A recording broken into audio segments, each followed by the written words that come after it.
여러분, 나이가 들수록 외로움이 커지니 재혼을 고민하고 계신가요? 주변에서 혼자 살면 외롭지 않겠냐? 며 부추기는 소리에 마음이 흔들리기도 하죠. 그런데요, 재혼이 외로움의 해결책이라고 생각했다가는 큰 코 다칠 수 있습니다. 노년의 재혼은 젊을 때의 연애와는 다릅니다. 상대방의 성격과 내 성격이 제대로 맞지 않으면 남은 노년을 통째로 망칠 수도 있는 위험한 선택이 될 수 있습니다. 생각해 보세요. 내가 혼자 있는 걸 좋아하고 스스로를 돌보며 살아가는 성격인데 상대방이 매일 붙어 다니려 하고 끊임없이 나를 간섭한다면요? 아니면 나는 내 방식대로 느긋하게 살고 싶지만 상대가 모든 걸 통제하려 든다면요? 그 순간부터 재혼은 외로움의 해결책이 아니라 차라리 혼자가 더 나았을 텐데라는 후회로 바뀌게 될 겁니다. 오늘은 이런 9가지 성격을 가진 분들은 재혼하면 안 됩니다라는 주제를 다뤄보려고 합니다. 노년의 재혼은 낭만만으로 이루어지는 게 아닙니다. 자신의 성격을 제대로 알고 내가 재혼에 적합한 사람인지 냉정히 판단하는 게 더 중요합니다. 지금부터 여러분이 정말 재혼에 어울리는지 아니면 혼자가 더 행복할지를 함께 알아보겠습니다. 끝까지 들으시면 노년을 더 평화롭게 만드는 선택의 열쇠를 얻을 수 있을 겁니다. 구독, 좋아요 누르시면 시작하겠습니다. 첫 번째는 사소한 일에도 쉽게 불안해하는 성격입니다. 여러분, 사소한 일에도 불안이 가득한 성격이라면 재혼을 고민하기 전에 꼭 멈추고 생각해 보셔야 합니다. 왜냐고요? 재혼은 내 삶에 또 한 사람의 불안 요소를 추가하는 일이기 때문입니다. 혼자 살 때는 내 일만 걱정하면 됐지만 재혼을 하면 상대방의 일까지 곱하기 2배로 걱정해야 한다는 사실을 잊어선 안 됩니다. 한 할머니가 있었습니다. 그녀는 혼자 살 땐 불안감이 있어도 비교적 잘 견뎠습니다. 혹시 가스불 끄는 걸 깜빡했나? 하면 다시 확인하면 됐고, 문 잠그는 걸 잊었나? 싶으면 문을 한 번 더 잠그면 끝났죠. 하지만 재혼 후 그녀의 불안은 폭발적으로 늘어나기 시작했습니다. 남편은 느긋하고 태평한 성격이었습니다. 약을 챙기지 않아도 다음에 먹으면 되지라는 말을 아무렇지도 않게 했고, 외출하고도 곧 들어가겠지라는 태도로 연락을 하지 않았죠. 할머니는 매일 밤 불안에 떨며 남편의 행동을 상상했습니다. 이러다 아프면 어떡하지? 사고라도 나면 내가 병원비까지 책임져야 하나? 같은 생각들이 꼬리에 꼬리를 물며 불안은 점점 커져갔습니다. 결국 그녀는 이렇게 말했습니다. 혼자 살 땐 나 하나만 챙기면 됐는데 이제는 저 사람까지 걱정해야 하니 하루가 지옥 같다. 만약 사소한 일에도 쉽게 불안해하는 성격이라면 재혼은 오히려 불안 요소를 배가시키는 선택이 될 수 있습니다. 상대방의 모든 행동이 걱정의 씨앗이 될 수 있고 나만의 평화롭던 일상이 불안으로 가득 찰 가능성이 높습니다. 노년의 삶은 걱정이 아니라 평화로워야 합니다. 불안을 줄이는 삶을 원한다면 혼자가 오히려 더 행복한 선택일지도 모릅니다. 두 번째는 소통보다는 침묵을 고집하는 성격입니다. 여러분, 감정을 표현하는 게 어렵고 침묵이 편하다고 느끼는 성격이라면 재혼은 정말 신중하게 생각해 보셔야 합니다. 왜냐하면 재혼은 두 사람이 끊임없이 대화하며 서로를 이해해야 유지될 수 있는 관계인데 소통 없는 침묵은 갈등을 폭발시키는 뇌관이 될 가능성이 크거든요. 한 할아버지의 이야기를 들어볼까요? 그는 평생 대화보다는 행동으로 보여주는 걸 더 중요하게 생각했습니다. 문제가 생겨도 말을 꺼내기보다는 속으로 사귀고 넘어가는 성격이었죠. 그런데 재혼 후 아내와의 관계에서 큰 갈등이 시작됐습니다. 아내는 대화를 통해 감정을 풀고 문제를 해결하려는 사람이었습니다. 예를 들어 그녀가 오늘 저녁엔 뭐 먹고 싶으세요? 라고 물으면 할아버지는 늘 아무거나라고 대답했죠. 하지만 막상 식탁에 오른 메뉴가 마음에 들지 않으면 표정이 굽고 식사 도중 한마디도 하지 않았습니다. 처음엔 아내가 이해하려 했지만 시간이 지날수록 이런 침묵은 아내에게 상처로 다가왔습니다. 아내는 결국 이렇게 말했습니다. 아무거나 괜찮다더니 왜 표정은 불만이 가득해요? 대화 좀 하면 안 돼요? 하지만 할아버지는 여전히 말을 아꼈고 이런 침묵은 오해와 불만을 쌓아 올렸습니다. 그는 나중에 친구에게 이렇게 털어놨습니다. 혼자 살 땐 침묵이 편했는데 재혼하고 나니 그 침묵이 갈등으로 돌아오더라. 차라리 혼자가 더 좋았던 것 같아. 소통을 어려워하고 침묵을 고집하는 성격이라면 재혼은 오히려 고통을 가중시킬 가능성이 큽니다. 상대방은 침묵을 무관심으로 받아들일 수 있고 그 오해는 결국 싸움으로 번질 겁니다. 내가 침묵을 지키며 평화를 원한다면 혼자 사는 게 오히려 더 편안하고 행복할 수 있습니다. 내 성격에 맞는 선택을 하는 것이 진짜 행복을 지키는 길 아닐까요? 세 번째는 간섭받는 걸 극도로 싫어하는 성격입니다. 여러분, 누가 나서서 이렇게 해라, 저렇게 해라 참견할 때 기분이 어떠세요? 만약 간섭받는 걸 질색하는 성격이라면 재혼은 한 번 더 생각해 보셔야 합니다. 왜냐하면 재혼은 간섭을 피할 수 없는 새로운 생활을 의미하기 때문이죠. 한 할아버지의 사례를 들어볼까요? 이 할아버지는 늘 스스로 판단하고 행동하는 걸 좋아했습니다. 식사도 본인이 먹고 싶은 시간에 하고 TV 채널도 남 눈치 보지 않고 맘대로 돌리는 게 행복이었죠. 그런데 재혼 후 아내는 모든 일에 참견하기 시작했습니다. 아니, 왜 아직 저녁 안 먹었어요? 이제는 규칙적으로 드셔야죠. TV 소리 좀 줄여요. 왜 이렇게 크게 틀어놔요? 심지어 외출할 때도 어디 가는지 말도 안 하고 나가면 어쩌자는 거예요.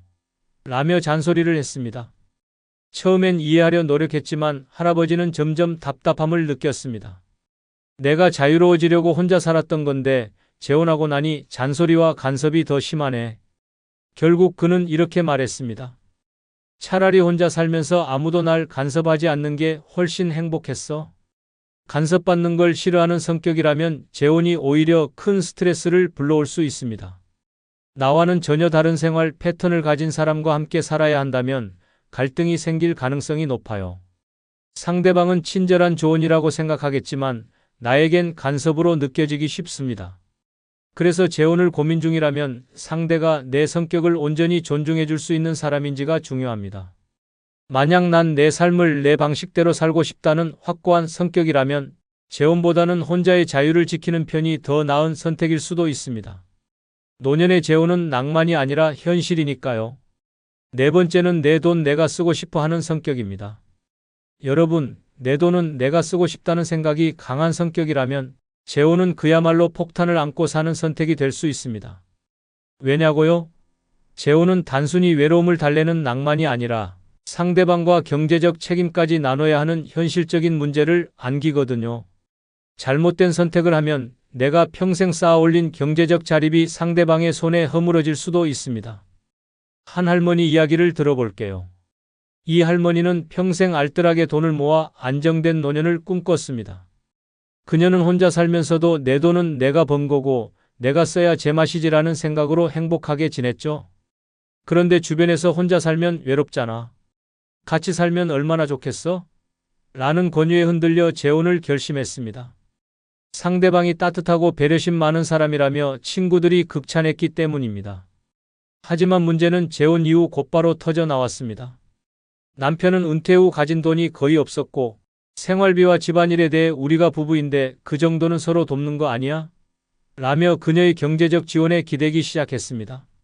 심지어 우리 집 분위기를 좀 바꿔볼까? 새로 꾸미려면 돈이 좀 들겠지만 당신 돈이니 괜찮잖아. 이번 달은 내가 좀 부족하니까 생활비 좀 더 내줄 수 있어? 같은 말들이 점점 자연스럽게 나왔습니다.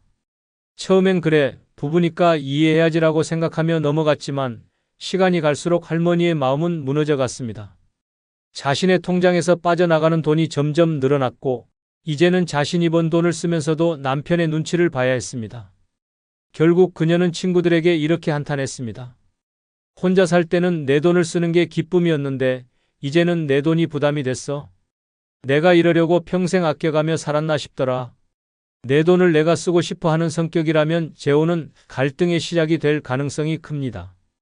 상대방이 경제적으로 독립적이지 못하거나 나의 재산을 공동재산으로 여기기 시작한다면 그 관계는 금방 균열이 생길 수밖에 없어요. 노년의 돈 문제로 다투는 만큼 서글픈 일은 없겠죠? 노년의 경제는 단순히 돈의 문제가 아닙니다. 내가 평생 쌓아온 노력의 결과물이며 안정된 삶을 지켜주는 든든한 방패입니다.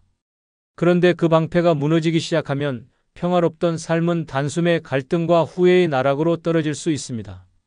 만약 내가 평생 모은 돈을 지키고 내 삶을 내 방식대로 살고 싶다면 재혼이 정말 나에게 맞는 선택인지 냉정하게 고민해 보세요. 내 돈과 함께 내 자유와 평화를 잃는 건 정말 어리석은 선택일 테니까요. 내 돈을 지키고 싶다면 혼자가 오히려 최고의 선택입니다. 다섯 번째는 감정 기복이 심한 성격입니다. 여러분, 만약 내가 기분이 오락가락하는 감정 기복이 심한 성격이라면 재혼은 정말 신중하게 생각해야 합니다. 왜냐하면 재혼은 서로의 감정이 매일 부딪히는 일이기 때문이죠. 평생 다르게 살아온 두 사람이 함께 산다는 건 작은 문제 하나에도 쉽게 감정이 상할 수 있다는 겁니다.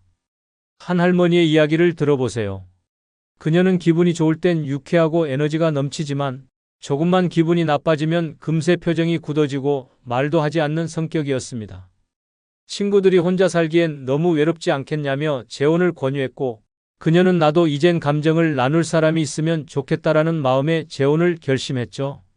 하지만 재혼 생활은 그녀의 기대와 달랐습니다. 남편은 성격이 정반대였습니다. 할머니가 기분 좋게 하루를 시작하면 남편은 피곤하다며 방에 틀어박혔고 할머니가 기분이 나쁠 땐 왜 또 그래? 기분 풀어라는 말을 쉽게 내뱉었습니다. 그 말이 할머니의 감정을 더 건드렸죠. 감정 기복이 심한 성격인 그녀는 갈등이 생길 때마다 이렇게 말했습니다. 내 기분 좀 생각해주면 안 돼? 당신은 나를 이해하려 하지 않아. 결국 작은 갈등이 쌓이고 쌓여 그녀는 이런 결론을 내렸습니다. 차라리 혼자 살 땐 내 기분에만 집중하면 됐는데 재혼하니까 상대의 감정까지 신경 쓰느라 더 힘들어. 그녀는 결국 자신에게는 재혼이 맞지 않다는 걸 깨달았죠. 만약 내가 감정 기복이 심한 성격이라면 재혼 전에 생각해 봐야 합니다. 상대방이 내 기분을 충분히 이해해 줄 수 있는 사람인지 아니면 감정 충돌로 스트레스를 받을 가능성이 높은지 말이죠. 내가 스스로의 감정을 다스리는 게 어렵다면 재혼보다는 혼자서 내 감정을 잘 관리하며 사는 게 더 나은 선택일 수 있습니다. 여섯 번째는 내 방식대로 살고 싶은 성격입니다. 여러분, 내가 내 방식이 최고야 라는 고집스러운 성격이라면 재혼은 정말 신중하게 고민해야 합니다. 왜냐고요? 재혼은 서로의 방식을 조율하고 양보하는 과정인데 내 방식만 고수하려다 보면 갈등이 끊이지 않을 수 있거든요. 한 할아버지의 사례를 들어볼까요? 그는 평생 규칙적으로 살며 자신만의 루틴을 지켜온 분이었습니다. 아침 7시에 일어나 산책을 하고 식사는 꼭 정해진 시간에 하고 저녁엔 신문을 읽으며 하루를 마무리하는 아주 정돈된 삶을 살았죠. 그런데 재혼 후 문제가 생겼습니다. 새로운 아내는 완전히 다른 성격이었거든요. 그녀는 아침 늦잠을 즐기고 식사 시간도 마음대로 자유분방하게 살길 원했습니다. 처음엔 서로 다른 점을 이해하며 살자고 생각했지만 갈등은 점점 커졌습니다. 할아버지가 아침 7시면 일어나야지. 이렇게 게으르면 건강에 안 좋아라고 하면 아내는 왜 내 삶까지 당신 방식대로 하려고 해요? 나도 내 방식이 있어요. 라고 받아쳤습니다. 결국 두 사람은 사사건건 충돌했고 할아버지는 이렇게 말했습니다. 혼자 살 땐 내 방식대로 살 수 있어서 좋았는데 이제는 모든 걸 조율해야 하니 너무 피곤하다. 내 방식대로 살고 싶은 성격이라면 재혼은 불편한 선택이 될 가능성이 높습니다. 재혼은 단순히 함께 사는 게 아니라 서로의 생활 방식을 조율하고 맞춰가는 과정이니까요. 상대가 내 방식을 완전히 이해하거나 따르지 않는다면 그 갈등은 끝도 없이 이어질 겁니다. 노년의 삶은 내가 원하는 대로 살기에 가장 좋은 시기입니다. 평생 남에게 맞추며 살아왔다면 이제는 내 방식을 지키며 살아갈 권리가 있죠. 만약 내 방식을 포기하기 어렵다면 재혼보다는 혼자만의 규칙과 루틴을 유지하며 사는 게 더 현명한 선택일 수 있습니다. 일곱 번째는 완벽주의 성향이 강한 성격입니다. 여러분, 혹시 모든 일이 내 기준에 맞아야 직성이 풀린다는 완벽주의 성향을 갖고 계신가요? 그렇다면 재혼은 여러분에게 끝없는 피로와 스트레스를 안길 가능성이 큽니다. 왜냐하면 재혼은 상대방의 삶의 방식을 받아들이는 과정인데 그게 내 기준에 미치지 못한다면 계속해서 불만이 쌓이게 되니까요. 한 할아버지가 있었습니다. 그는 모든 일이 깔끔하고 정돈되어 있어야 마음이 편한 완벽주의 성격의 소유자였죠. 집안 정리는 물론이고 식사 준비, 생활 패턴까지 철저히 자기 기준에 맞춰 살아왔습니다. 그런데 재혼 후 아내와의 생활에서 문제가 생기기 시작했습니다. 아내는 비교적 느긋하고 자유로운 성격이었습니다. 예를 들어 설거지는 나중에 한꺼번에 하자는 사람이었고 집안 물건도 한쪽에 쌓아두는 일이 잦았죠. 할아버지는 처음엔 내가 조금만 이해하면 되겠지라고 생각했지만 시간이 지날수록 쌓여가는 불편함에 짜증이 폭발했습니다. 아내가 설거지를 미루는 걸 보고는 결국 이렇게 말했습니다. 왜 저렇게 대충대충 사는지 이해가 안 돼. 나는 매일 이렇게 스트레스를 받아야 하나? 완벽주의 성향이 강한 성격이라면 재혼은 오히려 그 완벽주의를 무너뜨리는 도전이 될 수 있습니다.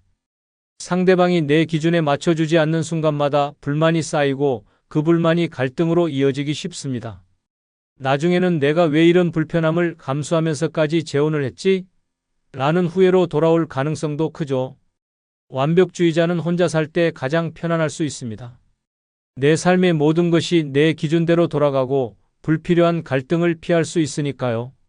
스스로의 완벽한 세계를 지키고 싶다면 재혼보다는 혼자만의 공간에서 평화롭게 사는 삶이 훨씬 더 어울릴지도 모릅니다.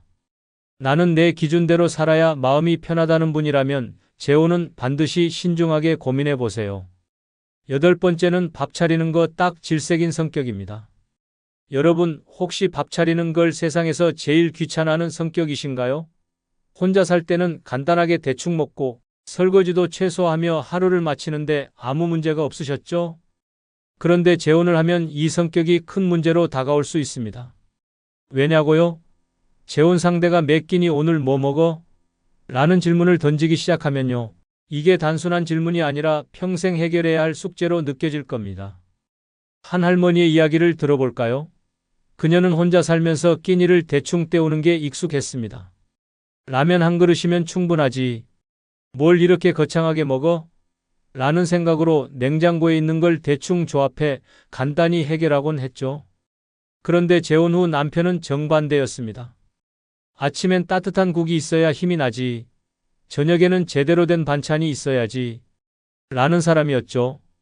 처음에는 뭐 나도 노력하면 되겠지라고 생각했지만 시간이 지날수록 할머니는 지쳐갔습니다. 매일 메뉴를 고민하는 것도 스트레스였고 매번 부엌에서 시간을 보내는 것도 견딜 수 없었죠.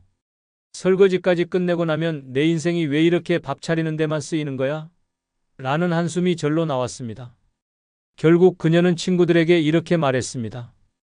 혼자 살 땐 밥이든 뭐든 내 맘대로였는데 이제는 밥상머리 고민만 하루 종일 하네. 이럴 줄 알았으면 재혼 안 했어. 밥 차리는 걸 싫어하는 성격이라면 재혼은 정말 큰 스트레스를 부를 수 있습니다. 상대방이 음식을 함께 준비하거나 스스로 해결할 수 있는 사람이라면 몰라도 매 끼니를 기대하는 사람과의 재혼은 갈등을 피할 수 없어요. 노년에는 내 방식대로 자유롭게 살기에도 시간이 부족합니다. 만약 밥 차리는 게 귀찮고 스트레스라면 혼자 살며 내 방식대로 끼니를 해결하는 게 훨씬 더 행복한 선택일지도 모릅니다. 9번째는 병간호 절대 못할 것 같은 성격입니다. 여러분, 내 건강 챙기기도 벅찬데 다른 사람을 돌보는 건 절대 못하겠다는 생각이 드신 적 있으신가요? 만약 그렇다면 재혼은 더더욱 신중해야 합니다. 재혼 후 상대방이 아프게 되면 병간호는 선택이 아니라 의무로 다가오게 되니까요. 한 할아버지의 이야기를 들어볼게요. 그는 평소에 스스로를 돌보는데 굉장히 철저했습니다. 건강검진도 제때 받고 운동도 꾸준히 하며 내 몸은 내가 지킨다는 신념으로 살았죠. 그런데 재혼 후 아내가 만성질환을 앓기 시작하면서 문제가 생겼습니다. 아내는 약을 챙겨 먹어야 했고 병원에도 자주 가야 했죠. 할아버지의 일상이 아내의 건강을 돌보는 일로 가득 차게 된 겁니다. 처음에는 내가 선택한 재혼이니 내가 책임져야지라는 마음으로 시작했지만 병간호라는 현실은 생각보다 훨씬 더 힘들었습니다. 매일 아내의 약을 챙기고 병원 스케줄을 관리하며 아내가 아파할 때마다 곁에서 돌봐야 했죠. 시간이 지날수록 그는 점점 지쳐갔고 결국 이렇게 말했습니다. 내 몸 하나 챙기기도 힘든데 상대방까지 돌보는 건 정말 고역이야. 난 병간호 같은 건 못할 성격인데 그걸 몰랐던 내가 바보였지. 병간호를 못하는 성격이라면 재혼은 분명한 부담으로 다가올 수 있습니다. 노년의 재혼은 단순한 동반자가 아니라 상대방의 건강 문제까지 함께 짊어져야 할 상황을 포함하기 때문이죠. 특히 나도 건강에 신경 써야 할 시기에 다른 사람을 돌보는 일이 주는 스트레스는 예상보다 훨씬 클 수 있습니다. 만약 내가 병간호를 못할 성격이라면 혼자 살면서 스스로의 건강에 집중하는 게 더 나은 선택일지도 모릅니다. 내 삶의 마지막은 내가 가장 평화롭고 행복해야 하지 않을까요? 상대방을 돌봐야 한다는 압박감에서 벗어나 나만의 삶을 지키는 것도 충분히 존중받아야 할 선택입니다. 여러분, 노년의 재혼은 한마디로 말해 낭만과 현실의 줄다리기입니다. 하지만 그 줄다리기에서 현실이 훨씬 더 무겁다는 걸 아셔야 해요. 아무리 외로움이 밀려와도 내가 어떤 성격인지 모른 채 재혼을 선택하면 낭만은 잠깐이고 후회는 평생이 될 수 있습니다. 혼자 사는 게 가끔 외롭다고요? 그런데 잘못된 사람과 재혼하면 외로움보다 훨씬 더 큰 문제들이 몰려올 겁니다. 이럴 줄 알았으면 혼자 살 걸. 이라는 후회가 가슴을 치는 순간 혼자의 자유로움과 평화가 얼마나 소중했는지 깨닫게 되죠. 여러분의 성격은 여러분이 가장 잘 아실 겁니다. 만약 내가 재혼에 적합한 성격이 아니다라는 생각이 든다면 용기 있게 혼자의 삶을 선택하세요. 혼자는 외로운 게 아니라 자유롭고 평화로운 겁니다. 노년의 행복은 누군가와 함께가 아니라 내 자신을 가장 잘 이해하는 나와 함께하는 것일 수 있다는 걸 기억하세요. 구독, 좋아요 눌러주세요. 그리고 영상이 조금이라도 도움이 되셨으면 멤버십 가입해 주시면 더 좋은 영상으로 보답하겠습니다. 새해 복 많이 받으십시오. 여러분, 자식 다 키워놓고 결혼까지 시키고 나면 이제야 부모 노릇 끝났구나라고 안도의 한숨을 내쉬셨죠? 그런데 갑자기 자식이 점점 멀어지더니 엄마, 제발 내일에 신경 좀 꺼주세요 라는 말이 돌아올 때 그 충격은 이루 말할 수 없습니다. 내가 널 어떻게 키웠는데? 부모 대접이 이게 뭐냐? 라고 소리치고 싶으셨나요? 하지만 혹시 그 멀어진 이유가 여러분의 행동 때문일 수도 있다는 생각은 안 해보셨나요? 다 키운 자식, 특히 결혼한 자식과 틀어지는 부모의 가장 큰 문제는 자식의 삶에 간섭하고 여전히 부모로서의 권위를 고집하려 한다는 것입니다. 자식이 이미 하나의 가정을 꾸린 어른임에도 불구하고 끊임없이 조언을 가장한 참견과 잔소리를 던진다면 관계가 틀어지는 건 시간 문제입니다. 오늘은 다 키운 자식과 틀어지는 부모의 잘못된 7가지 행동을 살펴보겠습니다. 여러분이 어떤 실수를 하고 계신지 냉정히 점검해 보세요. 나는 늘 옳았다는 생각이 자식을 떠나게 만들고 있을지도 모릅니다. 지금부터 시작합니다. 구독, 좋아요 누르시면 시작하겠습니다. 첫 번째는 자식의 배우자를 비판하며 불만을 드러내기입니다. 여러분, 혹시 자식의 배우자가 마음에 들지 않는다고 솔직히 표현하고 계신가요? 우리 집안에는 안 맞는 사람이야. 저 사람은 도대체 왜 그렇게 행동하니? 같은 말을 무심코 내뱉으셨다면 그게 자식과의 관계를 망치는 지름길일 수 있습니다. 자식에게 배우자는 인생의 동반자이자 가장 소중한 사람인데 그 사람을 비판하는 순간 자식은 부모의 말을 사랑이 아닌 간섭과 공격으로 받아들입니다. 한 어머니의 사례를 들어볼까요? 그녀는 아들의 결혼을 처음부터 반대했습니다. 여자가 너무 예쁘장한 건 좋지만 뭐 하나 믿음직스럽지가 않아. 우리 아들 감당 못할 거야 라고 속으로 생각하며 계속 의심했죠. 하지만 아들이 결혼을 강행하자 어머니는 속으로 쌓아둔 말을 하나씩 꺼내기 시작했습니다. 명절에 며느리가 음식을 준비할 때 어머니는 이렇게 말했습니다. 요즘 젊은 애들은 음식을 왜 이렇게 대충 하니?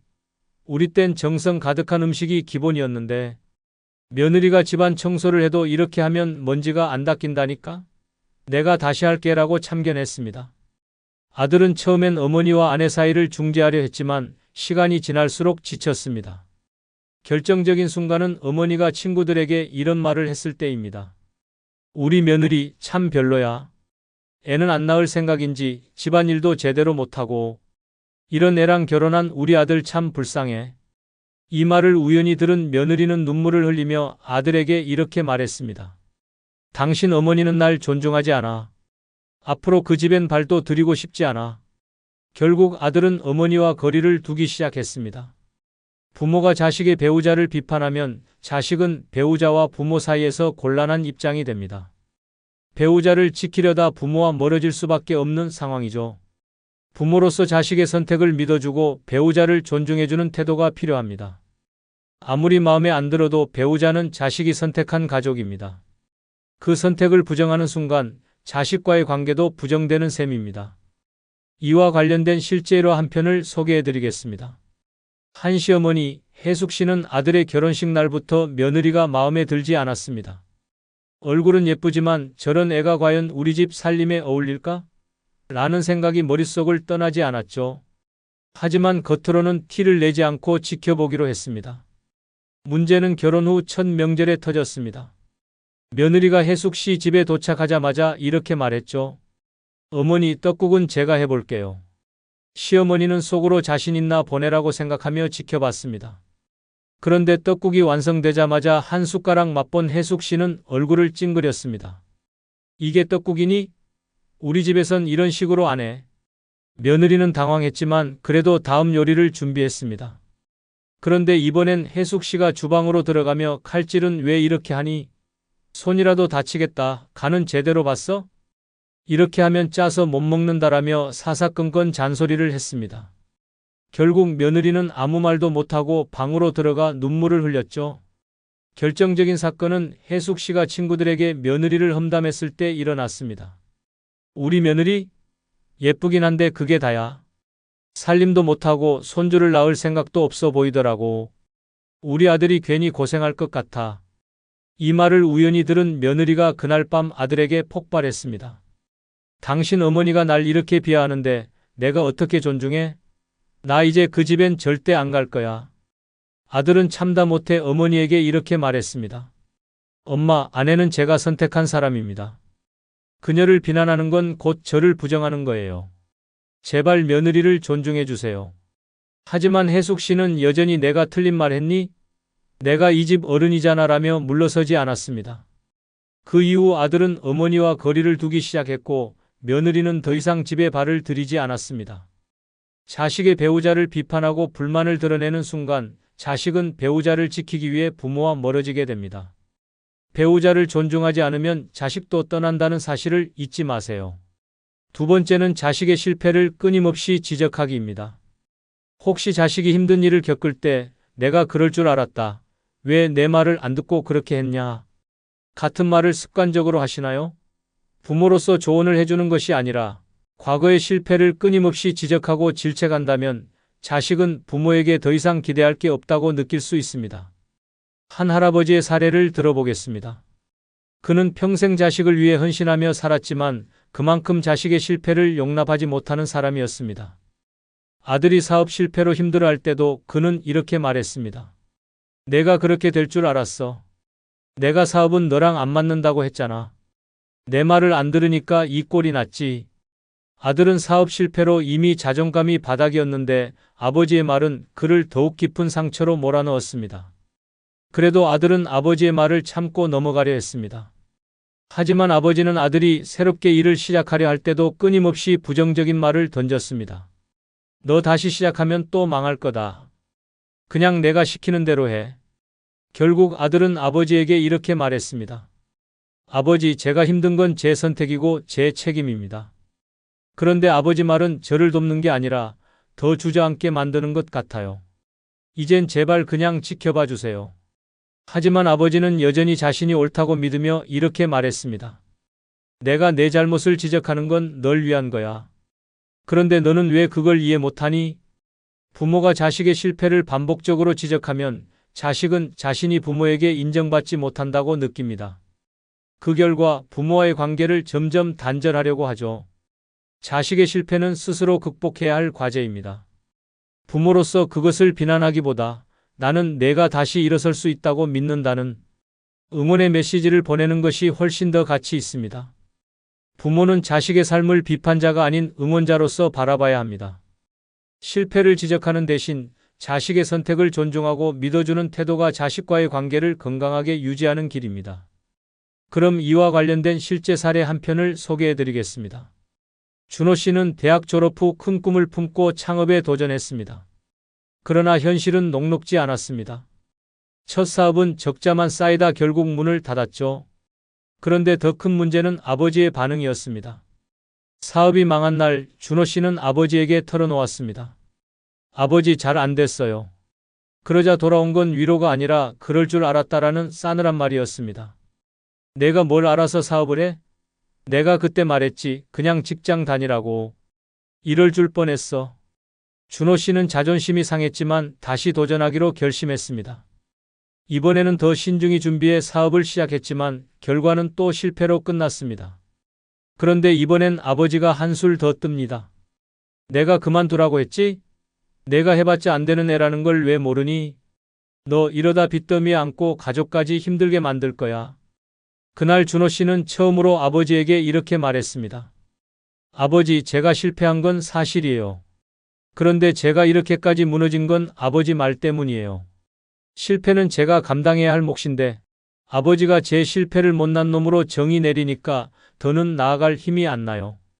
준호 씨는 그 후 사업의 꿈을 접고 안정적인 직장을 구했지만 여전히 아버지의 말이 귓가에 맴돈다고 합니다. 실패는 내 잘못이었지만 아버지의 말은 내 인생을 실패로 못 박았어요. 부모의 말은 자식의 인생을 무너뜨릴 수도 다시 세울 수도 있습니다. 실패는 누구나 할 수 있는 경험입니다. 하지만 그 실패를 지적하고 비난하는 순간 자식은 재기할 용기를 잃고 부모와의 관계마저 무너지게 됩니다. 실패는 자식의 몫, 믿음은 부모의 몫이라는 걸 기억하세요. 세 번째는 자식의 결혼 생활에 끊임없이 간섭하기입니다. 여러분, 자식이 결혼했다고 부모 역할이 끝나는 게 아닙니다. 하지만 그 역할이 참견과 간섭으로 변질되면 자식과의 관계는 무너질 수밖에 없습니다. 한번 상상해 보세요. 결혼한 자식의 집에 갈 때마다 왜 집이 이렇게 어질러져 있니? 애는 언제 낳을 거야? 내가 해준 반찬은 다 먹었니? 라고 물어보신 적 없으신가요? 처음엔 별거 아니라고 생각할지 모르지만 자식 입장에서는 그 말들이 내 삶에 간섭하지 말아달라는 신호를 무시하는 폭탄처럼 느껴질 수 있습니다. 한 사례를 들어볼까요? 씨는 결혼 후에도 자주 부모님 집에 들러 애정을 표현했습니다.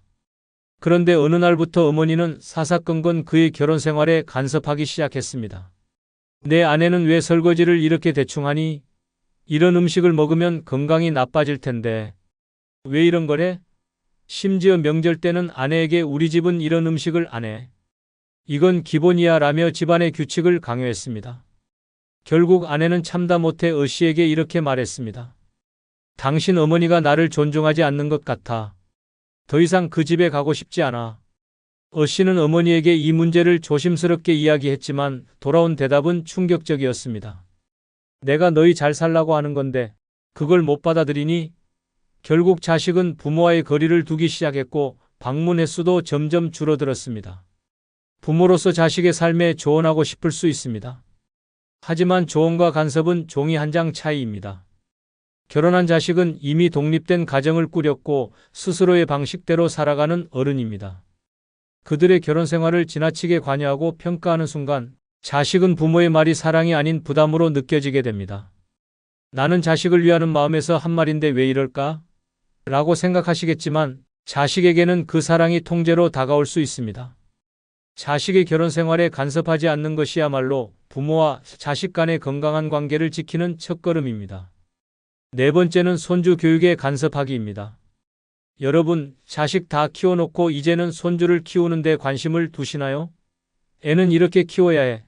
요즘 부모들은 뭘 모른다니까 라는 말을 입버릇처럼 하신다면 그 순간 자식과의 관계는 틀어지기 시작합니다. 손주는 귀엽고 사랑스러운 존재지만 부모의 권한을 넘어서려고 하면 자식과의 갈등은 피할 수 없죠. 한 할머니 사례를 들어볼까요? 그녀는 손주가 태어나자마자 자식 부부에게 적극적으로 도움을 주겠다고 나섰습니다. 애 보기가 얼마나 힘든데 내가 나서야지라는 마음으로 시작했죠.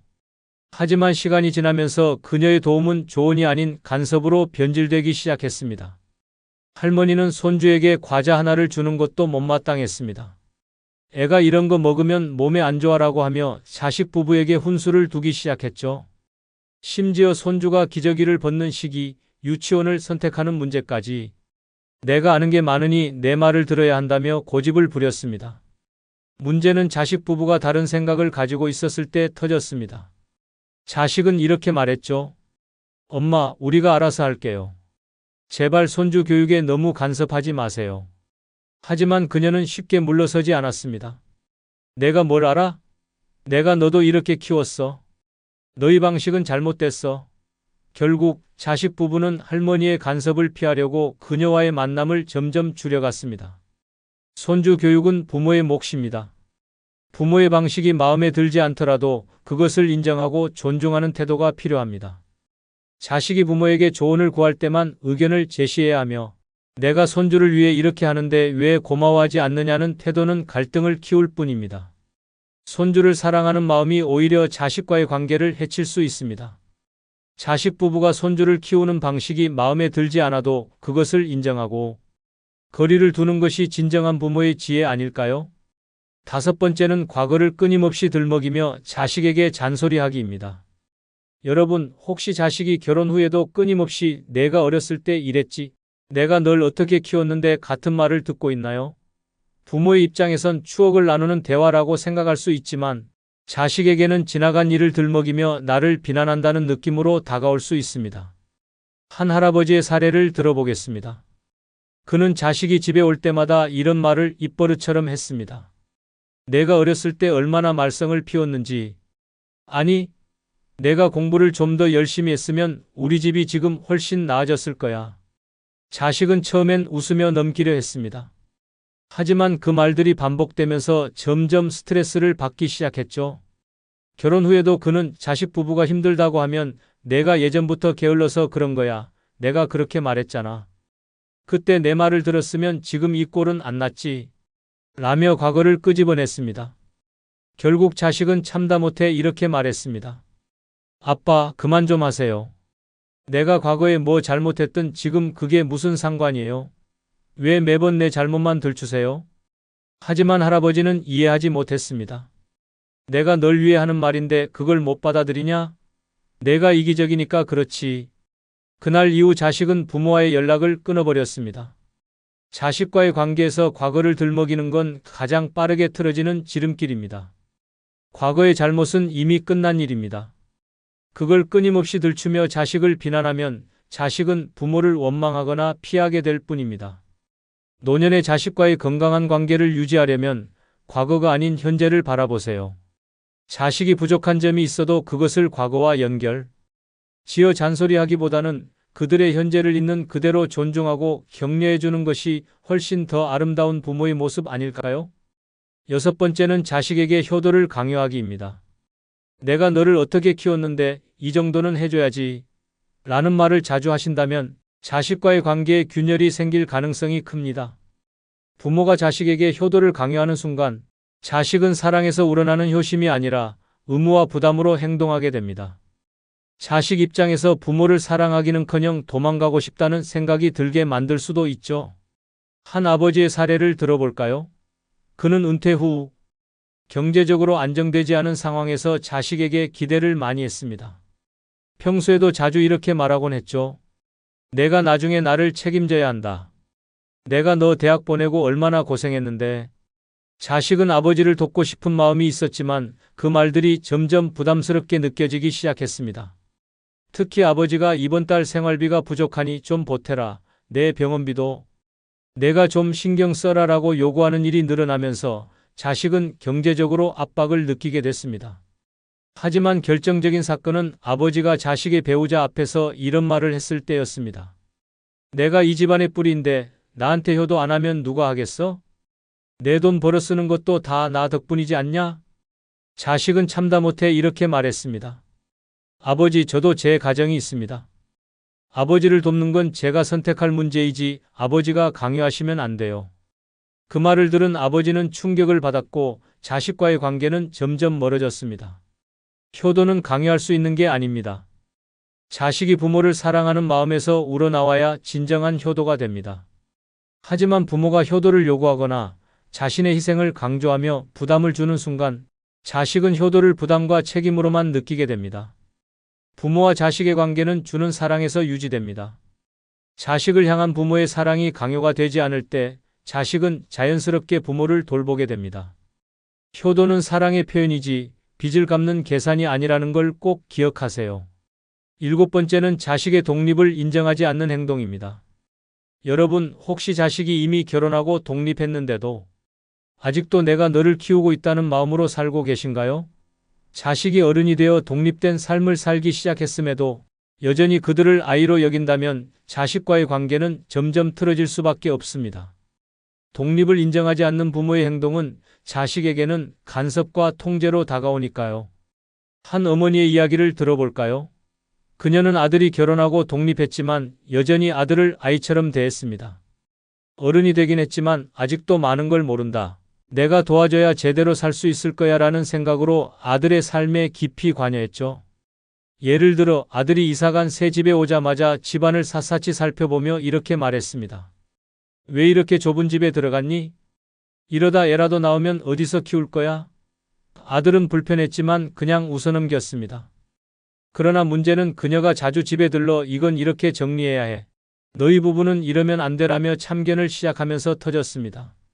심지어 냉장고를 열어보고는 이렇게 말했습니다. 먹을 게 이게 다야?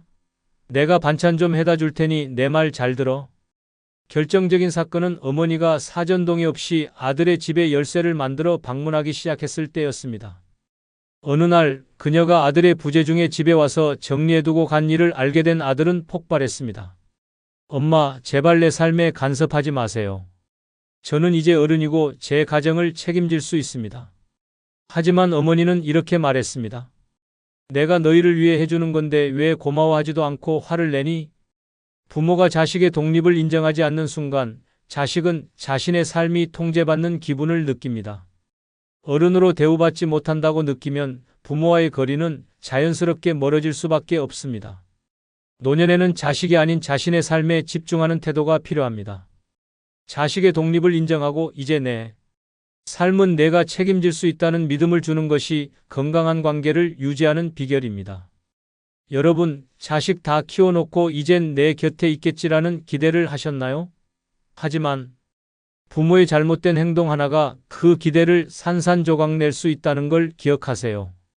부모와 자식의 관계는 신뢰로 이어져야 합니다. 잔소리와 간섭을 멈추고 자식의 인생을 응원하는 편안한 버팀목이 되어주세요. 그것이야말로 진정한 부모의 사랑 아닐까요? 이번 영상에 조금이라도 마음에 드셨다면 멤버십 가입하여 후원해 주시면 더 좋은 영상으로 보답하겠습니다. 새해 복 많이 받으십시오. 여러분, 은퇴 후에 이제야 진짜 내 삶을 산다고 생각하셨나요? 그런데 혹시 아십니까? 은퇴 후에 무심코 내뱉은 한마디가 내가 왜 그런 말을 했을까라는 후회를 불러오고 심지어 남들과의 관계를 단번에 끊어버릴 수도 있다는 걸요. 나 사실 은퇴 자금 얼마 있어, 자식들. 요즘 속 썩여 같은 말은 듣는 사람에게 의도와 전혀 다르게 부담과 불편함으로 다가갈 수 있습니다. 자랑 같지만 불쾌한 말, 푸념 같지만 은근히 도움을 요구하는 말, 한순간의 가벼운 농담이 남들에게는 이 사람하고는 거리를 둬야겠다는 생각을 심어줄 수도 있습니다. 오늘은 은퇴 후 절대 말하면 안 되는 7가지 치명적인 말을 이야기해보려 합니다. 여러분의 소중한 관계를 지키고 싶다면 이 7가지만큼은 꼭 말하지 마세요. 구독, 좋아요 누르시면 시작하겠습니다. 첫 번째는 나 은퇴 자금 얼마 있어 라는 말입니다. 여러분, 은퇴 후 남들과의 대화에서 나 사실 은퇴 자금 꽤 있어 라는 말을 꺼내셨다면 그 순간부터 문제는 시작됐습니다. 내 돈 자랑이 부러움이나 축하로 끝날 거라 생각하셨나요? 천만의 말씀입니다. 그 말 한마디로 사기꾼들의 레이더망에 정확히 잡히는 순간이 될 수도 있습니다. 실제 사례를 들어볼까요? 한 은퇴자는 지인들과 모임 중에 이런 말을 꺼냈습니다. 나 이번에 은퇴 자금으로 집 하나 사놓고 은행에도 좀 넣어놨어. 이 말에 모두 웃으며 고개를 끄덕였지만 그중 한 명의 속내는 달랐습니다. 이 사람 돈 좀 있네? 한번 공략해볼까? 며칠 뒤 그 지인은 이렇게 말했습니다. 형님, 제가 좋은 투자처를 알고 있어요. 그냥 은행에 넣어두는 건 이율도 낮고 손해입니다. 요즘 부동산이 대세라니까요. 은퇴자는 속으로 그래, 돈이 돈을 벌어야지라며 마음이 흔들렸습니다.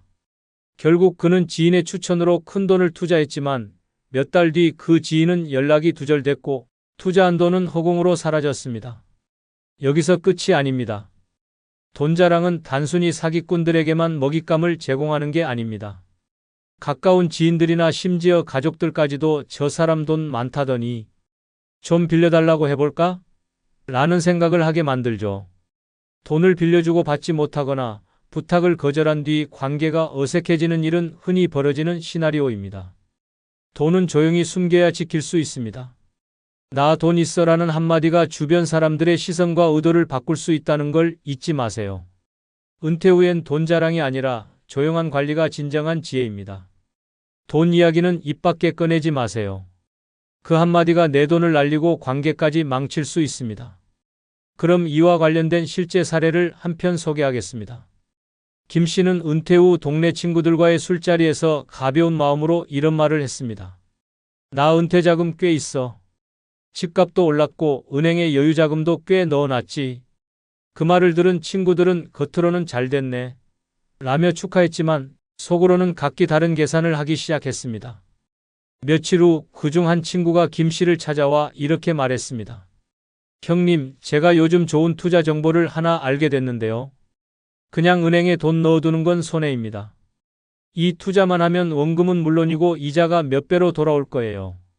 평소 돈에 대해 철저했던 김 씨도 친구의 진지한 태도에 흔들리기 시작했습니다. 결국 김 씨는 은퇴 자금 중 절반을 그 친구가 추천한 투자처에 넣었습니다. 처음 몇 달은 이자가 조금씩 나오고 있네라며 안심했습니다. 그런데 어느 날 갑자기 연락이 끊긴 친구와 함께 투자금도 흔적 없이 사라졌습니다. 사기를 당한 걸 알게 된 김 씨는 큰 충격에 빠졌지만 이미 모든 돈은 돌이킬 수 없는 상태였습니다. 그뿐만이 아닙니다. 김 씨가 돈을 잃었다는 소식이 퍼지자 주변 친구들까지도 그를 멀리하기 시작했습니다. 그 돈 자랑하더니 결국 사기당했대. 나까지 끌어들이려는 건 아니겠지? 이런 불신 속에서 김 씨는 홀로 남게 되었고 노년의 평화를 완전히 잃어버렸습니다. 은퇴자금 이야기는 절대 남들에게 꺼내지 마세요. 그 말 한마디가 사기꾼을 끌어들이고 주변 사람들마저 떠나게 만드는 시작점이 될 수 있습니다. 돈은 자랑할수록 위험해지고 숨길수록 안전하다는 걸 꼭 기억하세요. 두 번째는 자식들 요즘 속 썩인다는 말입니다. 여러분, 자식이 속을 썩인다고 해서 지인들에게 하소연처럼 말하는 건 괜찮다고 생각하시나요? 하지만 이 말이 얼마나 치명적인 결과를 불러올 수 있는지 아십니까? 우리 애들 요즘 이렇게 속을 썩인다는 말을 듣는 순간 상대방은 그래, 저 집안은 저렇구나라는 낙인을 찍게 됩니다. 자식은 물론이고 내 체면까지 송두리째 무너지는 상황이 벌어질 수도 있습니다. 실제 사례를 보겠습니다. 한 어머니가 친한 친구들과의 모임에서 이렇게 말했습니다. 우리 아들이 요즘 취직도 못하고 집에서 그냥 빈둥빈둥거려. 정말 속 터진다니까. 친구들은 고개를 끄덕이며 그럴 수도 있지, 젊은 애들 다 그렇다고 위로했지만 속으로는 다른 생각을 했습니다. 저 집 아들은 문제 있네. 아유, 우리 애랑 비교도 안 된다. 며칠 후 그 어머니의 말은 다른 사람들의 입을 통해 더 과장되게 전달되었습니다. 저 집 아들은 취직도 못하고 부모한테 손 벌리면서 산다더라. 이 소문은 동네 전체에 퍼졌고 결국 아들도 그 사실을 알게 되었습니다. 아들은 어머니에게 이렇게 따졌습니다. 엄마, 왜 내 얘기를 남들한테 하고 다녀요? 내가 그렇게 창피한 사람이에요? 결국 두 사람의 관계는 깊은 갈등으로 번졌습니다. 여기서 끝나지 않습니다. 자식 이야기를 남들에게 하소연하듯 꺼냈던 그 어머니는 이후 자식에게도 지인들에게도 불편한 존재가 되었습니다. 자식은 부모와 거리를 두기 시작했고 지인들도 저 사람, 남의 험담을 쉽게 하더라며 멀리하기 시작했죠. 가족 이야기는 특히나 민감한 주제입니다. 자식의 단점이나 속상한 이야기를 남들에게 털어놓는 건 절대 득이 되지 않습니다. 은퇴 후엔 가족의 사생활을 철저히 지키세요. 자식 이야기는 남의 입이 아닌 가족의 울타리 안에서만 다뤄야 합니다. 내가 한 말이 내 가족을 망칠 수 있습니다. 그럼 이와 관련된 실제 사례를 한 편 소개하겠습니다. 이 씨는 친한 친구들과의 모임에서 무심코 이렇게 말했습니다. 우리 아들, 속을 썩여도 이렇게 썩일 수가 없어. 직장 다니던 놈이 때려치우고 요즘엔 집에서 게임만 하고 있네. 결혼도 안 하고 뭐 하는 건지 원 친구들은 고개를 끄덕이며 요즘 젊은 애들 다 그렇지 뭐라며 대충 맞장구를 쳤지만 속으론 다른 생각을 품고 있었습니다. 며칠 후 그 이야기는 동네 곳곳으로 퍼졌습니다. 이 씨 아들 취직도 안 하고 집에서 빈둥거린다더라. 소문은 과장되기 시작해 요즘 부모 등골 빼먹는 철없는 아들이라는 이야기로 변질됐습니다. 결국 이 소문이 아들의 귀에까지 들어갔습니다. 아들은 어머니에게 이렇게 따졌습니다. 엄마, 내 사생활을 왜 친구들한테 얘기하셨어요? 내가 그렇게 창피한 사람인가요? 어머니는 당황하며 변명했습니다. 난 그냥 친구들한테 푸념한 거야. 널 흉본 게 아니야. 하지만 아들은 깊은 상처를 입었습니다. 엄마가 나를 가족이 아니라 남들 험담거리로 쓰시는 것 같아요. 더 이상 얘기 나누고 싶지 않아요. 결국 아들은 어머니와 거리를 두기 시작했습니다. 예전엔 매주 어머니를 찾아오던 아들이 이젠 전화조차 잘하지 않았습니다. 이 시는 이렇게 한탄했습니다. 내가 친구들한테 그 얘기를 안 했어야 했는데 이젠 내 아들조차 멀어진 것 같아. 자식 이야기는 남들에게 하는 하소연이 아닙니다. 물론 자식 자랑도 마찬가지입니다. 자식의 속썩임을 주변에 떠벌리는 순간 그 말은 자식과의 관계에 치명타를 입히고 내 평판까지 무너뜨리는 결과를 낳을 수 있습니다. 부모와 자식 간의 신뢰는 말 한마디로 무너질 수도 지켜질 수도 있다는 걸 꼭 기억하세요. 세 번째는 내 건강이 너무 안 좋아라는 말입니다. 여러분, 은퇴 후에 건강 이야기를 꺼내는 건 피할 수 없는 대화 주제일 겁니다. 그런데 나 요즘 몸이 너무 안 좋아. 병원만 다녀. 내 병이 점점 심해지는 것 같아라는 말을 남발하면 그 순간부터 상대방은 저 사람은 너무 부담스러워라는 생각을 하게 될 가능성이 큽니다. 실제 사례를 보겠습니다. 한 할머니가 친구 모임에 나가 이런 말을 꺼냈습니다. 요즘 혈압이 너무 높아서 큰일이야. 심장도 안 좋고 의사가 약을 더 늘리래. 처음엔 친구들이 걱정해주며 위로했죠. 아유, 요즘 약 잘 나오니까 괜찮아질 거야. 그런데 이 대화가 만날 때마다 반복되자 분위기는 점점 달라졌습니다. 어느 날 한 친구가 속마음을 털어놨습니다. 저 할머니 만날 때마다 아프다고 하니까 더 이상 무슨 얘기를 해야 할지 모르겠어. 우리 모임이 병원 대기실도 아니고 다른 친구들도 점점 모임에 나오지 않기 시작했고 그 할머니는 혼자 남았습니다. 결국 그녀는 나를 다들 피하는 것 같아. 나만 이렇게 외로운가? 라며 서글퍼했죠. 건강 문제를 남발하는 말은 단순히 상대방을 피곤하게 만드는 데서 끝나지 않습니다. 그 말을 듣는 사람은 점점 나와의 대화에서 부정적인 에너지만 느껴진다고 생각하며 관계를 멀리하려 합니다. 특히 자식에게 엄마 요즘 너무 아파. 내가 병원 좀 같이 가주면 안 되겠니? 같은 말을 반복하면 자식은 부모를 걱정하는 대신 내가 이걸 평생 책임져야 하나? 라는 부담을 느끼게 됩니다. 물론 건강이 중요합니다. 하지만 건강 이야기를 너무 자주 꺼내거나 자신을 지나치게 아픈 사람으로 포장하면 주변 사람들에게는 부담감과 피로감을 줄 수 있습니다. 내 건강 문제는 내가 책임지고 긍정적인 태도로 관리하는 모습이야말로 진짜 멋진 노년입니다. 병이 있어도 당당하게 사는 모습이 주변 사람들에게 더 큰 힘을 준다는 걸 잊지 마세요. 네 번째는 내가 이렇게 힘든데 아무도 날 안 도와줘란 말입니다. 여러분 혹시 이런 말을 해본 적 있나요? 내가 이렇게 힘든데 왜 아무도 날 안 도와주는 거야? 이 말은 내 처지를 호소하는 것처럼 보이지만 듣는 사람 입장에선 부담과 죄책감을 떠넘기는 말로 다가옵니다. 특히 자식들에게 이런 말을 했다면 자식의 마음은 이미 멀어지고 있을 가능성이 높습니다. 한 아버지의 사례를 들어볼까요? 그는 은퇴 후 생활이 힘들어지면서 자식들에게 자주 하소연했습니다. 너희가 나를 좀 더 도와줬으면 좋겠다. 내가 이렇게 힘든데 너희는 도와줄 생각도 안 하니? 자식들은 처음엔 부모를 걱정하며 용돈을 드리고 함께 시간을 보내려 노력했습니다. 하지만 문제는 아버지의 하소연이 끊이지 않았다는 겁니다. 내가 병원비도 힘든데 너희는 어쩜 이리 무심하냐? 내 동생은 이만큼 줬는데 너는 왜 안 주냐? 같은 말들이 이어지자 자식들은 점점 지쳐갔습니다. 결국 큰딸은 아버지에게 이렇게 말했습니다. 아빠, 저희도 가정이 있고 책임져야 할 일이 많아요. 매번 이런 말씀하시면 저희도 힘들어요. 그 말을 들은 아버지는 크게 상처받았지만 정작 자식들의 마음도 이미 멀어져 있었습니다. 자식에게 하소연하는 말은 부모의 힘든 처지를 전달하는 게 아니라 너희가 나를 충분히 돌보지 않는다는 비난처럼 들릴 수 있습니다. 하소연은 내 감정을 털어놓는 행위일 뿐 문제를 해결해 주진 않습니다. 오히려 자식과 지인들에게 부담스럽고 힘든 사람이라는 이미지를 심어줄 수 있습니다. 은퇴 후에는 하소연보다 내 문제는 내가 해결한다는 의연한 태도가 필요합니다. 자식이나 지인들에게 의지하려는 마음을 내려놓고 스스로를 책임지는 모습을 보여주세요. 그게 진짜 어른다운 노년입니다.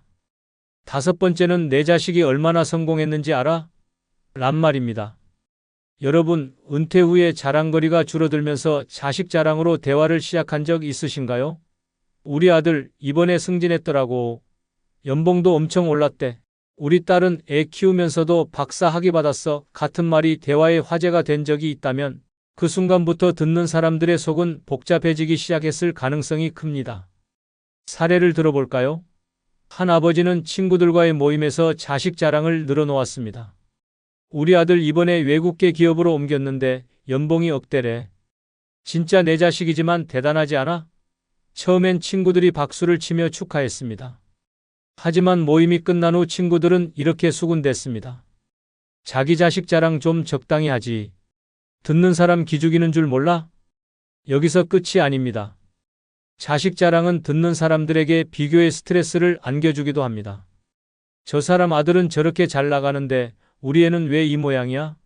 라며 자신의 자녀와 비교하기 시작하죠. 결국 자랑을 들은 사람들은 관계를 점점 피하고 싶어 합니다. 저 사람 만나면 또 자식 자랑만 할 텐데 그 얘기 듣고 싶지 않아. 자식 자랑은 또 다른 문제를 가져오기도 합니다. 누군가에게 자랑한 이야기가 동네나 지인 사이에서 과장되어 전달되면 자식이 직접 피해를 보는 경우도 있습니다.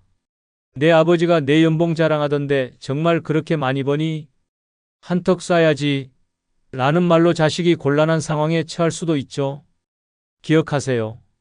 내 자식의 성공은 나에겐 자랑거리일지 몰라도 듣는 사람들에게는 부담이거나 질투의 대상이 될 수 있습니다.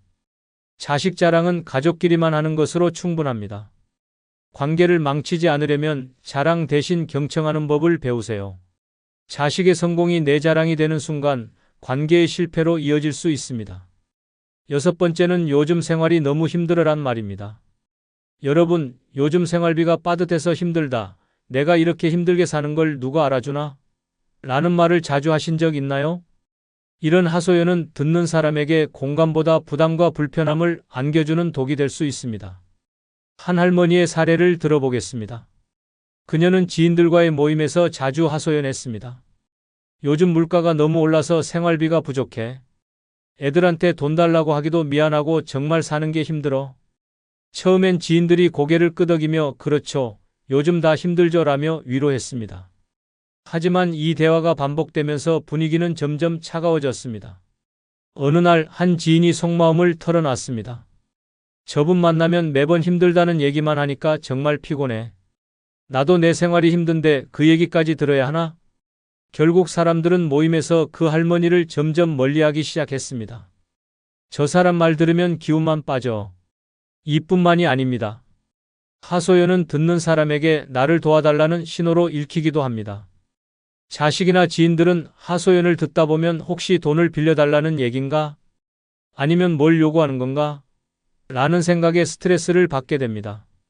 하소연이 반복될수록 도움이 필요한 사람으로 낙인 찍히고 사람들은 점점 거리를 두게 되죠. 물론 은퇴 후 생활이 쉽지 않을 수 있습니다. 하지만 그 어려움을 자꾸 말로 꺼내는 건 결코 문제를 해결해 주지 않습니다. 오히려 스스로 문제를 극복하지 못하는 사람이라는 이미지를 남길 뿐입니다. 하소연 대신 해결책을 찾으려는 태도를 보여주세요. 긍정적인 태도와 스스로 문제를 극복하는 모습은 주변 사람들에게 신뢰와 존경을 가져옵니다. 하소연은 내 스트레스는 풀릴지 몰라도 듣는 사람의 마음은 더 무겁게 만든다는 걸 꼭 기억하세요. 일곱 번째는 나는 요즘 너무 외롭다라는 말입니다. 여러분, 은퇴 후에 요즘 너무 외롭다, 혼자 있는 게 힘들어라는 말을 남들에게 꺼내신 적 있나요? 이 한마디는 듣는 사람에게 나와 함께 해달라는 무언의 요청으로 다가올 수 있습니다. 하지만 이 말은 상대방에게 부담을 줄 뿐만 아니라 오히려 당신의 외로움을 더 깊게 만들 수 있다는 걸 아시나요? 한 할머니의 사례를 보겠습니다. 그녀는 동네 친구들에게 자주 이렇게 말했습니다. 요즘 집에 있으면 하루가 너무 길어. 전화라도 자주 해줘. 아니면 잠깐이라도 얼굴 좀 보자. 처음엔 친구들이 아유, 그러게. 우리 자주 보자며 약속을 잡았습니다. 그런데 이 대화가 반복되면서 친구들은 점점 부담을 느끼기 시작했습니다. 할머니가 매번 전화를 걸어 왜 요즘 연락이 없냐? 시간 있으면 잠깐 들러줘라고 요청했기 때문입니다. 친구들 입장에선 할머니의 외로움을 이해하면서도 자신의 생활도 있기 때문에 계속 응답하기가 힘들었죠. 결국 친구들은 할머니와의 관계를 점점 피하게 됐습니다. 저분은 만나면 외로움 얘기만 하니까 너무 무겁고 피곤해. 할머니는 왜 다들 나를 멀리할까? 내가 이렇게 외롭다는 데라며 더 큰 외로움에 빠지게 됐습니다. 외로움은 누구나 느낄 수 있는 감정이지만 그것을 남들에게 지나치게 이야기하면 상대방은 부담을 느낄 수밖에 없습니다. 오히려 내 외로움을 상대가 해결해줘야 한다는 인상을 주게 되고 그로 인해 관계가 멀어질 위험이 큽니다. 외로움을 해결하는 가장 좋은 방법은 자신만의 취미나 활동을 찾는 겁니다. 친구들에게 외로움을 하소연하기보다는 내 스스로 외로움을 달래는 법을 배우는 것이 훨씬 더 건강한 선택입니다. 외로움은 남이 해결해주는 문제가 아니라 스스로 극복해야 하는 과제라는 걸 꼭 기억하세요. 그럼 구독, 좋아요 다시 한번 부탁드리며 오늘 영상이 조금이라도 도움이 되셨다면 멤버십 가입으로 후원해 주시면 다음 영상 제작에 큰 힘이 될 겁니다. 오늘도 행복한 하루 되십시오. 여러분, 형제, 자매는 세상에서 가장 가까운 가족이지만 동시에 가장 큰 상처를 주고받을 수 있는 존재이기도 합니다. 어릴 때는 부모님의 울타리 안에서 싸우고 화해하며 자랐지만 나이가 들면서 각자의 삶을 살다 보면 생각의 차이도 커지고 감정의 골도 깊어집니다. 그런데도 가족이니까 괜찮겠지, 형제끼리는 다 이해해줘야 하는 거 아니야? 라는 착각을 하다가 결국 씻을 수 없는 상처를 남기게 됩니다. 특히 노년에는 형제, 자매가 남은 유일한 혈육이 되기도 합니다. 하지만 단 한마디의 말이 관계를 완전히 끊어버리는 경우가 많습니다. 내가 부모님한테 더 잘했다. 나는 너랑 달라서 혼자 해결했어. 내가 우리 가족의 문제였어 같은 말들은 듣는 순간 평생 남는 원한이 됩니다. 말하는 사람은 쉽게 던진 한마디일지 몰라도 듣는 사람은 그 말로 인해 가족을 잃게 되는 것입니다. 노년에는 과거를 들춰내며 상처를 주기보다는 서로를 인정하고 이해하는 것이 더 중요합니다. 나이가 들수록 형제는 점점 줄어들고 결국 남는 건 후회뿐입니다. 형제, 자매와 평생 원수가 되고 싶지 않다면 선 넘는 말은 가슴에 묻고 살아가는 것이 현명한 선택입니다. 오늘은 노년의 형제, 자매에게 절대 하면 안 되는 7가지 말에 대해 이야기해 보겠습니다. 끝까지 들으시면 남은 인생에서 가족과의 관계를 지키는 데 큰 도움이 될 겁니다. 구독, 좋아요 누르시면 시작하겠습니다. 첫 번째는 자식들 잘 살고 있어? 라는 말입니다. 형제, 자매 사이에서 가장 조심해야 할 질문 중 하나가 바로 내 자식들 요즘 잘 지내? 입니다. 단순한 안부처럼 보일 수도 있지만 이 말 한마디가 형제간 감정을 망치는 독이 될 수도 있습니다. 한 남매가 있었습니다. 오빠는 공무원으로 은퇴 후 연금을 받으며 안정적인 노후를 보내고 있었고 여동생은 작은 가게를 운영하며 어렵게 생활하고 있었습니다. 어느 날 오빠가 가족 모임에서 동생에게 물었습니다. 요즘 애들은 어때? 잘 살고 있지? 그 동생은 애써 웃으며 대답했습니다. 응, 그냥 뭐 그렇지. 하지만 오빠는 거기서 멈추지 않았습니다. 우리 애들은 다 안정적으로 자리 잡았어. 큰애는 대기업 다니고 작은애는 공무원 시험 붙었지. 자식이 잘 돼야 부모도 편한데 말이야. 너도 마음 좀 편해지겠네? 그 말을 듣는 순간 동생의 얼굴이 굳어졌습니다. 사실 그녀의 아들은 취업을 준비하며 몇 년째 고생 중이었습니다. 경제적으로도 부담이 컸고 그로 인해 동생은 매일 밤 고민하며 지냈습니다. 그런데 오빠는 무심코 자식 자랑을 섞어가며 너는 어떤데? 라고 물었습니다. 동생은 억지로 웃었지만 속으로는 내 속이 어떤지 알지도 못하면서 쉽게 말하네. 라고 생각했습니다. 이런 질문이 왜 위험할까요? 자식 문제는 부모에게 있어 가장 예민한 부분입니다. 형제 사이에도 경제적, 환경적 차이가 생길 수밖에 없는데 한쪽이 너무 잘 살고 있고 다른 한쪽이 힘들다면 단순한 안부 인사도 상대방에게 상처가 될 수 있습니다. 특히 우리 애들은 잘 나간다 같은 말을 덧붙이면 그 순간부터 자식 이야기 자체가 비교가 되어버립니다. 형제, 자매 사이에서는 자식 이야기를 최대한 조심스럽게 다뤄야 합니다. 괜히 자식들 잘 지내? 라는 말을 던졌다가 상대방이 상처받고 관계가 서먹해질 수 있습니다. 자식 이야기는 자랑도 비교도 평가도 하지 않는 것이 가장 좋은 방법입니다. 두 번째는 유산은 어떻게 나눌 거야? 라는 부모 재산에 관한 말입니다. 노년의 형제, 자매 사이에서 가장 위험한 말 중 하나가 바로 부모님 유산 어떻게 할 거야? 라는 말입니다. 이 말이 나오는 순간 지금까지 쌓아온 형제에는 돈 앞에서 무너질 가능성이 높습니다. 한 형제가 있었습니다. 부모님이 연로하셔서 언제 돌아가실지 모르는 상황이었습니다. 그러던 어느 날 큰형이 가족 모임에서 슬쩍 이야기를 꺼냈습니다. 부모님이 돌아가시면 유산은 어떻게 나누지? 미리 정리해 두는 게 좋지 않겠어?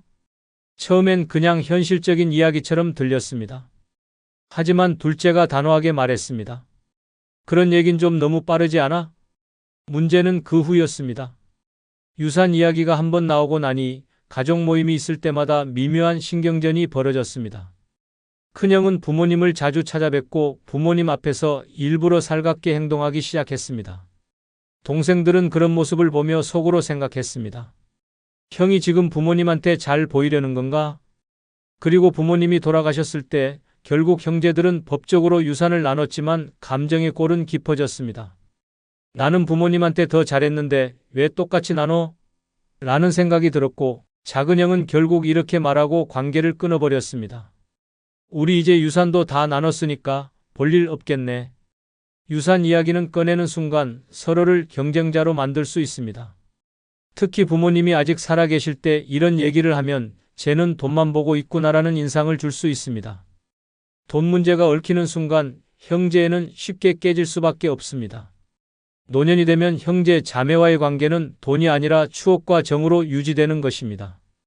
돈이 개입되는 순간 가족 관계는 계약 관계처럼 변질됩니다.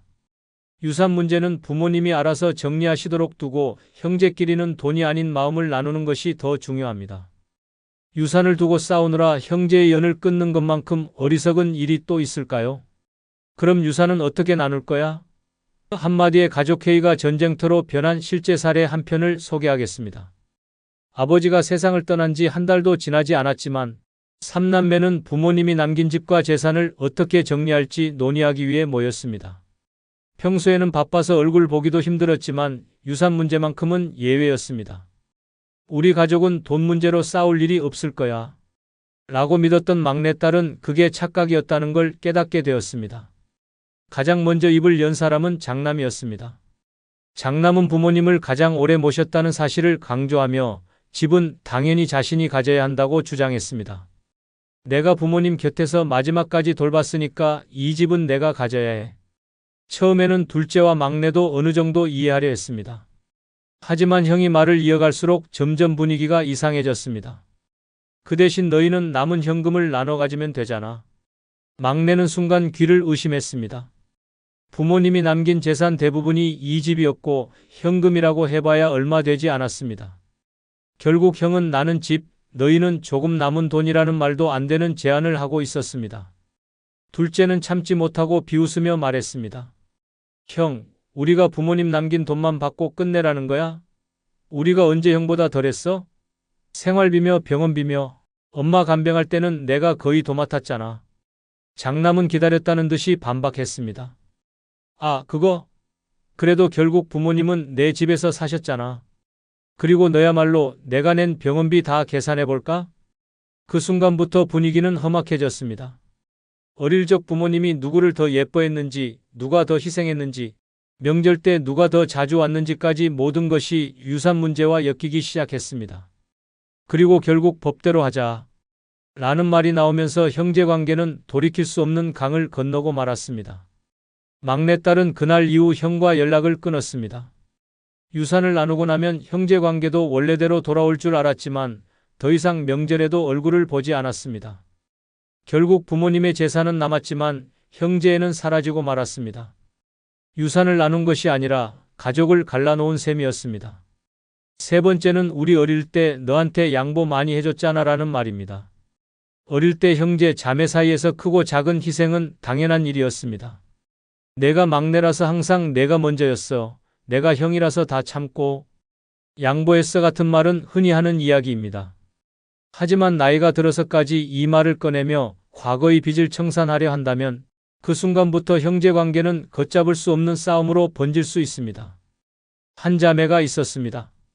언니는 늘 자신이 동생을 챙기며 살아왔다고 생각했습니다. 어린 시절 동생이 원하는 장난감을 사주기 위해 자기 용돈을 양보했고 동생이 사고를 쳤을 때 대신 부모님께 혼나주기도 했습니다. 그리고 시간이 흘러 이제 둘 다 60대가 되었습니다. 어느 날 언니는 아무렇지도 않게 말했습니다. 내가 어릴 때 너한테 양보한 거 생각하면 너 나한테 진짜 잘해야 해. 순간 동생의 얼굴이 굳어졌습니다. 그리고 언니는 결정적인 한마디를 덧붙였습니다. 그때부터 내 덕에 나는 손해만 봤다니까. 동생은 순간 분노가 치밀어 올랐습니다. 손해? 언니는 내가 너한테 얼마나 참고 살아왔는지 아냐? 어린 시절 자신이 양보받은 것도 맞지만 그만큼 참아온 것도 많았습니다. 언니의 고집 때문에 하고 싶은 것도 못하고 부모님의 기대 속에서 조용히 살아야 했던 기억들이 떠올랐습니다. 결국 두 사람은 감정이 폭발했고 서로를 향해 쌓였던 불만을 쏟아내며 다투게 되었습니다. 이후 둘은 연락을 끊고 각자의 삶을 살아가게 되었습니다. 어릴 적 희생은 그 시절로 끝내야 합니다. 과거를 들먹이며 내가 너한테 이렇게 해줬으니 이제 내가 나한테 잘해라라고 요구하는 순간 형제에는 빚으로 변질됩니다. 노년에는 과거의 희생을 강요하는 것이 아니라 남은 시간을 더 소중하게 여기는 것이 중요합니다. 네 번째는 우리 부모님은 나 덕분에 편하게 사셨지라는 말입니다. 형제, 자매 사이에서 가장 조심해야 할 말 중 하나가 바로 우리 부모님 내가 다 모셨지, 내가 제일 많이 도왔잖아 같은 이야기입니다. 이 말을 듣는 순간 상대방의 머릿속에는 온갖 불만과 억울함이 떠오르기 시작합니다. 한 남매가 있었습니다. 부모님이 연로하셔서 요양원에 계셨고 큰아들은 내가 부모님 병원비를 다 부담했다며 자신이 효자라고 강조했습니다. 동생들은 처음에는 그냥 넘겼습니다. 하지만 형이 만나는 사람마다 우리 부모님은 나 덕분에 편하게 사셨지라고 말하고 다니는 걸 알게 된 후 상황은 변했습니다. 둘째가 불편한 기색을 보이며 말했습니다. 형, 부모님 병원비 형이 냈다고? 내가 생활비 보탠 건 싹 무시하네? 막내도 한마디 덧붙였습니다. 우리 엄마 아프실 때 누가 매일 가서 병간호했는데 병원비만 돈입니까? 결국 형제들은 크게 다투었고 그럼 앞으로 부모님 요양원비 형이 전부 내세요라는 말과 함께 완전히 남처럼 지내게 되었습니다. 이런 말이 왜 위험할까요? 형제, 자매 사이에는 보이지 않는 기여도가 존재합니다. 나는 돈을 냈지만 너는 시간을 냈고 다른 형제는 정성을 쏟았습니다. 그러나 누군가가 자신의 기여도를 과장하면 상대방은 반드시 억울함을 느낍니다. 특히 내가 부모님을 모셨다, 내가 가장 많은 걸 했다라는 말은 듣는 순간 상대를 불쾌하게 만듭니다. 노년의 형제, 자매 사이의 관계를 지키고 싶다면 절대 내가 더 많이 희생했다는 말을 입 밖에 내지 말아야 합니다. 부모님께 했던 모든 노력과 희생은 조용히 마음속에 간직하는 것이 가장 현명한 방법입니다. 다섯 번째는 형제끼리 돈 문제로 이러는 거 아니다라는 말입니다. 가족이지만 형제, 자매 사이에서 가장 예민한 문제는 바로 돈입니다. 특히 부모님이 남긴 재산을 두고 갈등이 생기면 평생 우애 좋았던 형제도 한순간에 남이 될 수 있습니다. 그런데 이때 누군가가 형제끼리 돈 문제로 이러는 거 아니다라고 말하면 상황은 더 악화됩니다. 한 형제가 있었습니다. 부모님이 돌아가시고 형제들이 모여 유산을 정리하게 되었습니다. 장남이 이렇게 말했습니다. 형제끼리 돈 몇 푼 때문에 얼굴 붉히는 거 아니다. 문제는 그 돈 몇 푼이 무려 몇억 원이었다는 사실입니다. 둘째가 발끈했습니다. 형, 우리한테는 몇 푼이라도 형한테는 아니잖아. 그런데 왜 형 혼자 더 가져가? 장남은 당황하며 말했습니다. 내가 부모님 모시고 살았잖아. 난 당연히 더 받을 자격이 있지. 막내는 어이없다는 듯이 웃으며 대꾸했습니다. 그럼 처음부터 그 얘기를 하지. 왜 돈 문제가 아니라고 해? 결국 형제들은 감정이 폭발했고 유산을 두고 소송까지 가게 되었습니다. 법정에서 만난 형제들은 더 이상 가족이 아니었습니다. 형제끼리 돈 문제로 싸우지 말자는 말은 겉으로 보기엔 듣기 좋은 말입니다. 하지만 이 말은 마치 돈을 신경 쓰는 사람이 속 좁은 사람이라는 느낌을 주기 때문에 오히려 상대방을 더 화나게 만듭니다. 유산이든 빌린 돈이든 형제 사이에서 돈은 절대 가볍게 넘길 수 없는 문제입니다. 노년의 형제 관계를 망치고 싶지 않다면 돈 문제를 형제로 포장하지 말아야 합니다. 오히려 솔직하게 우리 확실하게 정리하자, 서로 오해 없도록 정확하게 나누자라고 말하는 것이 훨씬 현명한 태도입니다.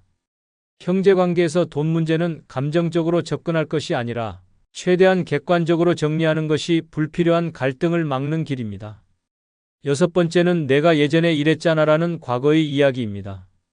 형제, 자매 사이에서 절대 하지 말아야 할 말 중 하나가 너 옛날에 그랬었잖아 같은 과거 이야기입니다. 특히 어린 시절의 실수나 창피한 일을 끄집어내면 상대방의 기분은 순식간에 바닥을 칩니다. 한 남매가 있었습니다.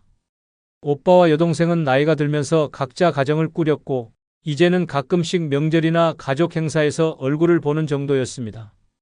그런데 어느 날 가족 모임에서 오빠가 술을 한잔하더니 이렇게 말했습니다.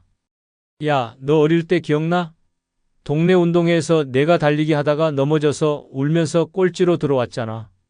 그때 사람들이 얼마나 웃었는데 내가 집에 가서 방문 걸어 잠그고 며칠 동안 안 나왔지. 여동생은 순간 표정이 굳어졌습니다. 가족들까지 따라 웃으며 맞아. 그때 내 얼굴 새빨개져서 엉엉 울었지. 라며 덧붙이자 여동생은 애써 미소를 지었지만 속으로는 끓어오르는 기분을 억누르고 있었습니다. 어릴 때라서 다들 웃고 넘겼던 일이지만 본인에게는 절대 다시 듣고 싶지 않은 기억이었습니다. 그런데 나이가 들어서까지 그 일을 또 들춰야 할 이유가 있을까요? 형제, 자매 사이는 오래된 인연이지만 그렇다고 해서 상대방이 과거 이야기를 듣고 싶어 하는 것은 아닙니다. 누구나 실수했던 시절이 있고 창피했던 기억이 있습니다. 그런데 그걸 가족이라고 해서 아무렇지 않게 꺼내는 것은 상대방을 배려하지 않는 행동입니다. 특히 과거의 부끄러운 실수나 실패를 반복해서 언급하면 형제 관계는 점점 멀어질 수밖에 없습니다. 형제, 자매 사이에서 과거 이야기를 할 때는 신중해야 합니다. 상대방이 좋아하는 추억이라면 몰라도 굳이 듣고 싶지 않은 이야기를 꺼내는 것은 관계를 어색하게 만들 뿐입니다. 상대방이 과거를 떠올리며 이제 그만 좀 얘기해라는 표정을 짓는다면 그 순간이 바로 입을 다물어야 할 타이밍입니다.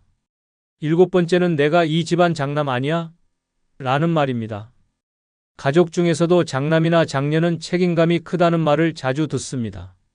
하지만 나이가 들어서까지 내가 장남이니까 내 말이 맞아, 내가 큰형이니까 내가 내 의견을 따라야 해 같은 말을 한다면 그 순간부터 형제관계는 망가질 가능성이 높습니다. 한 형제가 있었습니다. 부모님이 돌아가시고 이제 남은 건 형제들 뿐이었습니다. 그런데 큰형은 만날 때마다 자신의 권위를 강조했습니다. 야, 내가 장남인데 내 말이 맞지 않겠냐? 처음엔 농담처럼 들렸지만 시간이 갈수록 이 말은 형제들 사이에 불만을 쌓이게 했습니다. 결정적인 사건은 부모님이 남긴 집을 정리하는 과정에서 벌어졌습니다. 큰형은 이렇게 말했습니다. 내가 장남이니까 이 집은 당연히 내가 가져야지. 동생들은 순간 어이가 없었습니다. 아니, 형이 장남이면 부모님 유산도 형 거야? 큰형은 당당했습니다. 그래도 부모님 모시고 산 건 나잖아. 장남이니까 내 말이 맞아. 너희도 어차피 각자 살 집 있잖아. 그 말을 듣는 순간 동생들의 분노는 폭발했습니다. 형, 장남이면 부모님 재산 다 가져가는 법이라도 있어? 우리한테는 형 동생이지만 법원 가면 다 똑같은 상속자인데. 결국 형제들은 서로 얼굴도 보기 싫어졌고 유산 문제로 법적 소송까지 가게 되었습니다. 어린 시절에는 의지했던 큰형이었지만 이제는 남보다 더한 원수가 되어버린 것입니다. 가족관계에서 서열을 내세우는 순간 형제관계는 균열이 가기 시작합니다. 내가 장남이니까, 내가 큰형이니까 같은 말이 통하던 시대는 이미 지났습니다. 노년에는 위아래를 따질 것이 아니라 서로의 인생을 존중하는 것이 더 중요합니다. 나이가 많다고 해서 무조건 옳은 것이 아니며 형제 사이에서는 권위보다 배려가 더 큰 힘을 가집니다. 끝으로 멤버십 가입으로 후원해 주시면 다음 영상 제작에 큰 힘이 됩니다. 부탁드리겠습니다. 한 달